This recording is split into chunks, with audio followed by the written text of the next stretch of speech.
Non, parce qu'en fait, vous avez été invité dans la parenthèse inattendue et ensuite vous venez nous voir à la radio.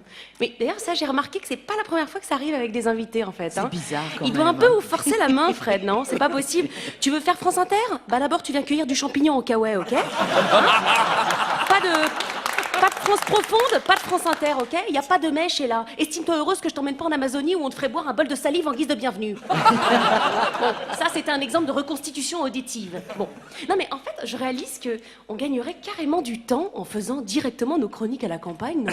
Ce serait pas plus simple? Ça, c'est un appel du pied. Mais c'est vrai, ça ferait d'une pierre deux coups. On va tous y rester dans la parenthèse inattendue, ça s'appellerait. Voilà. Et là, ce serait inattendu en plus. Hein. Bah ouais, nous aussi, on pourrait pêcher à la truite avec Sheila, au lieu de pêcher au thon dans le public. Non. No offense, je vous aime. Et puis, je sais pas, on pourrait se faire aussi des petits apéros comme ça, qui en plus ont l'air d'être gratuits dans l'émission. Et ça m'arrange. Hein. Et on se livrerait comme ça à cœur ouvert entre nos chroniques, ou à corps ouvert, pour ce qui est de Daniel Morin, qui viendrait simplement vêtu d'une étole de satin, se blottir au coin du feu dans l'espoir de conclure avec l'un d'entre nous. Ou avec un ragondin esselé au pire, qui n'aurait... déjà fait. Mais non, parce que ce ragondin n'aurait plus assez d'heures sur son forfait mobile pour appeler SOS Amitié, donc vous en profiteriez.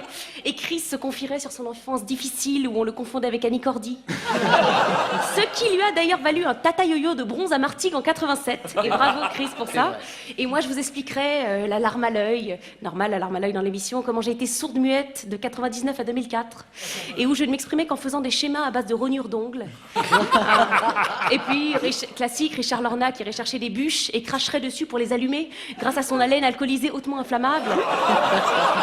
Et oui, c'est d'ailleurs pour ça, je précise, qu'il est interdit de fumer ou d'utiliser son portable près de Richard, comme quand on fait son plein dans une station essence. Hein. Non, riez pas, j'ai déjà perdu ma moustache comme ça. Enfin bon, ce serait un chouette week-end, mais il nous concocterait d'ailleurs son plat fétiche, la dinde au pastis. Très facile. C'est facile, je peux livrer ta recette. En fait, on fait juste bouillir 38 litres de pastis à feu doux. Et voilà, pas besoin de la dinde en fait. Et puis, dans la gamme d'activités, on pourrait jouer à cache-cache dans la forêt. Non, c'est trop facile, tu dépasses des arbres, Joséphine. Ok, pas faux. Donc, on jouerait au Scrabble, on pourrait jouer au Scrabble, mais sans toi, Sony, hein, par contre, parce qu'on n'accepte pas le mot Cheng Wan Sein, même si ça vaut 7912 points. Désolé. Hein.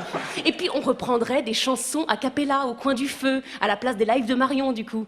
Comme les rois mages en Galilée, version jazzy, ou sinon, mais oui, l'école est finie, version R&B, spéciale dédicace. Enfin, bonne ambiance, quoi, bonne ambiance. Contrairement à l'ambiance en Égypte, Oui, alors et là j'y reviens parce que c'est quand même... Beaucoup Mais désolé d'innover en télévision, monsieur, désolé.